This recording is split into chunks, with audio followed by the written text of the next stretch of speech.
Hello friends, welcome to the channel. This is Dave from Wealth with Dave. So Nifty में आज भी कुछ decisive action होता हुआ नहीं दिखा। वैसे तो लोअर लो बना बट नियर इनसाइड एक्टिविटी रही। सो इसका प्योरली इम्पैक्ट यही रहा कि इंट्राडे में तो बहुत अच्छे अपॉर्चुनिटीज़ नहीं मिले मोमेंटम वाले। काफ़ी ओवरलैपिंग बार्स थे तो इंट्राडे में बहुत सारे एक्शन नहीं थे। पोजिशनल वालों के लिए कंटिन्यूशन दे रहा। मोस्ट लाइकली आपका ऐसा लेट नहीं हुआ होगा, सो आप कैरी कर ही रहे होंगे, पोजिशन करना चाहिए क्योंकि 3 दिन के लोअर लो हमको यही पॉइंट आउट कर रहा है कि अभी there could be further downside. In terms of stocks and sectors, stocks में एटलीस्ट मेरे वॉच लिस्ट में तो I could not see much action, but if we see तो पीएसयू बैंक्स में थोड़ा सा रैली दिखा, that too led by Bank of Baroda and Canara Bank. और आज एसबीआई भी कुछ खास नहीं किया। और यदि डाउनसाइड ब्रेक देखें तो इंफ्रा में डाउनसाइड ब्रेक दिखाई दिया। इसके अलावा इवन आईटी भी आज कोई बहुत ज़्यादा नीचे नहीं गया, इनसाइड बार ही बनाया है यदि निफ्टी आईटी को देखें तो। सो ओवरऑल बहुत ही ठंडा दिन था। Now we will jump into the chart. हमारा सीक्वेंस वही रहेगा।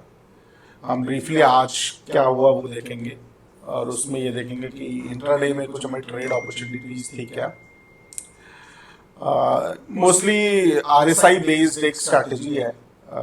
ये स्ट्रैटेजी से हम देखेंगे कि हमको क्या क्या ट्रेड्स आज मिलने थे, मिले या नहीं मिले, और मिले तो कहाँ पर मिले थे। Just from learning perspective, anyways important यही होता है कि हम सपोर्ट रेजिस्टेंस लेवल्स आइडेंटिफाई करके रखें और उसके बाद फिर हमारे जो फेवरेट इंडिकेटर्स हैं, आपके पास भी अपनी स्ट्रैटेजी सब प्रोसेसेस होंगे, आप उनसे वो कर सकते हैं, ट्रेड्स ले सकते हैं। इसके अलावा देखेंगे कल के लिए क्या आउटलुक रहेगा, इंपॉर्टेंट लेवल्स, और इंट्राडे में किस तरह के मूव एक्सपेक्ट करेंगे और क्या क्या सेटअप हम यूज कर सकते हैं। So I see you in the chart. So friends, Nifty का डे चार्ट है। वीकली व्यू तो हमने कल एक बार ले लिया था कि हम लोग एक्यूमुलेशन ही एक्सपेक्ट कर रहे हैं और वो हमको दिखाई दे ही रहा है। डे चार्ट में जैसा कि मैंने बोला कि 3 दिन से लोअर लो बन रहा है, तो ये हमारे लिए नीचे का रास्ता तो अभी तक ओपन रखा हुआ है। तो जो शॉर्ट है ऑन अ पोजिशनल बेसिस, उनके लिए तो कंटिन्यूएशन ही है। नीचे के लेवल्स यहाँ पर 470, 24,470, 24,350 और एक ट्रेंड लाइन है जो इस एरिया से गुजर रहा है। तो ये ट्रेंड लाइन का भी यहाँ पर सपोर्ट ले सकता है। यदि ट्रेंड लाइन का सपोर्ट लेता है तो एक तरह से अच्छा ही न्यूज है, क्योंकि फिर हमारे पास एक चैनल बन जाएगा, एक ऐसा ऐसा, ऑल्दो ब्रॉड है। सो एक चैनल फॉर्मेशन, बुल चैनल का फॉर्मेशन हो सकता है। आज के इंट्राडे ट्रेड्स यदि देखें तो इंडिकेटर वाइज इसमें आरएसआई ही लगा हुआ है, स्टैंडर्ड सेटिंग, और ये मेरा थोड़ा कस्टमाइज्ड इंडिकेटर है जो थोड़े यहाँ पर अलर्ट्स एंड सिग्नल्स देता है। आप इसमें मोस्टली एंट्री सिग्नल को ही देख सकते हैं। This is S short, B for long going long, और आप ये इग्नोर कर सकते हैं क्योंकि ये सब मेरे लिए मार्कर्स हैं। ऑल्दो सब्जेक्टिवली ट्रेड करता हूँ मैं इस इंडिकेटर से, mixing levels plus RSI, and generally ये इंडिकेटर मैं यूज़ करता हूँ ऑप्शंस, मोस्टली ऑप्शंस के लिए। सो बाई पे I am buying calls and sell पे आई एम बाइंग पुट्स। तो ओवरऑल देखें तो आज का, जैसे मैंने बोला कि कोई बहुत ही एक्साइटिंग दिन नहीं था। यहाँ पर एक ही इंडिकेटर, एक ही सेल बना था।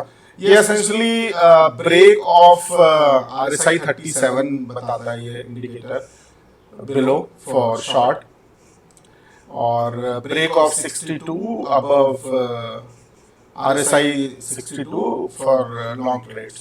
सो एसेंशियली मॉर्निंग में चार्ट ओपन हुआ और ऐसा कोई ब्रेकआउट दिखा नहीं मुझको इंडिकेटर वाइज, मोमेंटम बन नहीं रहा था। तो एनीवेज यहाँ पर नहीं था और 740 का एक यहाँ पे लेवल था जो रिस्पेक्ट हो ही रहा है पिछले दिनों से। सो यहाँ पर कोई लॉन्ग ट्रेड तो था नहीं और बहुत ही ओवरलैपिंग बार्स थे। फिर शॉर्ट में कल का लो यहाँ पर था, डे लो अराउंड 606 पे,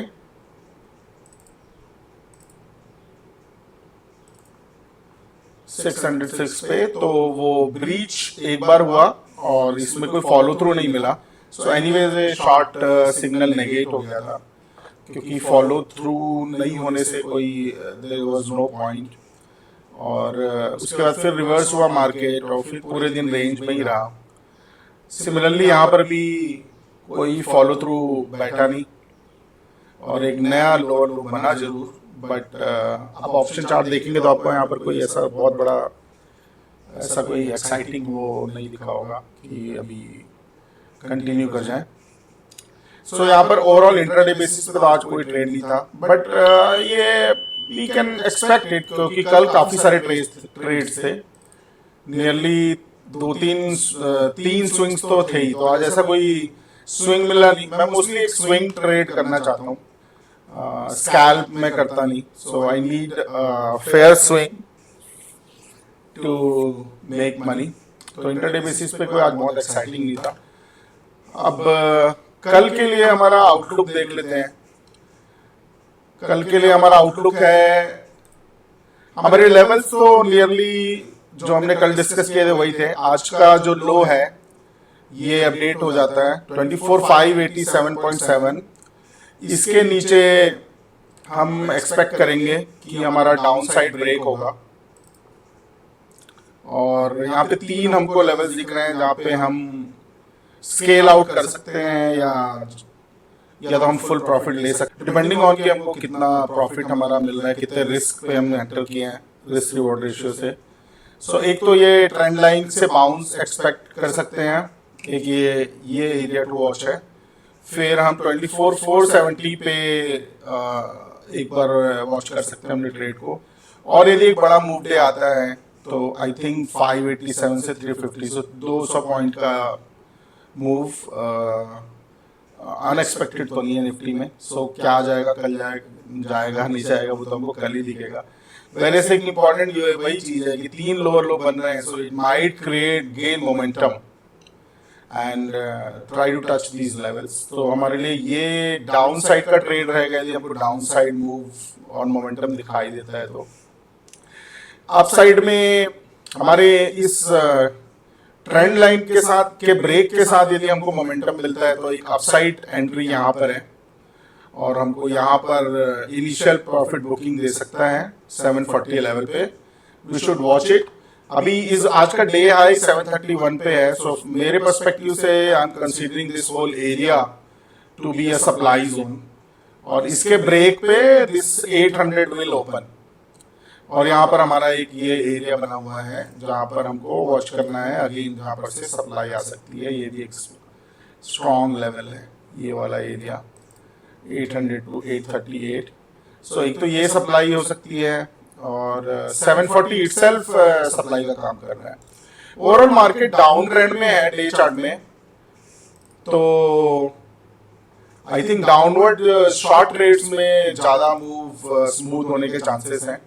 वेरियस इंडेक्स है शार्पली अप मूव भी कर सकता है और यदि आप शॉर्ट टर्म ट्रेडर हैं तो एनीवेज प्रॉफिट उसमें भी ले सकते हैं। सो ये होगा हमारा कल का इंट्राडे व्यू। अभी everything is open. I think down trend intensified है और जब भी ऐसा कोई स्पाइक बनता है, अभी देखिए स्पाइक मोड में है, तो स्पाइक के बाद चैनल फॉर्मेशन होता है। यदि सिर्फ इसी को देखें तो ये स्पाइक और फिर यहाँ पर एक चैनल बन सकता है या तो इस स्विंग लेके यहाँ से बड़ा स्विंग लेके इस बड़े चैनल को सेटिस्फाई कर सकता है। So we will go by as market does. बहुत इंपॉर्टेंट कॉन्सेप्ट है कि आप ट्रेड ये तो आप हमेशा ही सुनते होंगे ट्रेड द चार्ट। तो आपके सामने जो हो रहा है आपको वही ट्रेड करना होता है। बायसेस से आप बचिए। इतने सारे एनालिसिस और फोर्थ थॉट होने का बस लॉजिक यही है कि ये हमको हेल्प करता है उस समय डिसीजन मेकिंग में जब चार्ट्स बन रहे होते हैं तो। और उसके अलावा कोई भी ट्रेड यदि आप ले रहे हैं डिपेंडिंग ऑन जो लॉजिक्स हमने डिस्कस किया या आपके अपने लॉजिक से, सो रिस्क मैनेजमेंट का हमेशा ध्यान रखिए, अपने पोजीशन साइजिंग का ध्यान रखिए, and hope you have a good trading day tomorrow. Thanks for watching.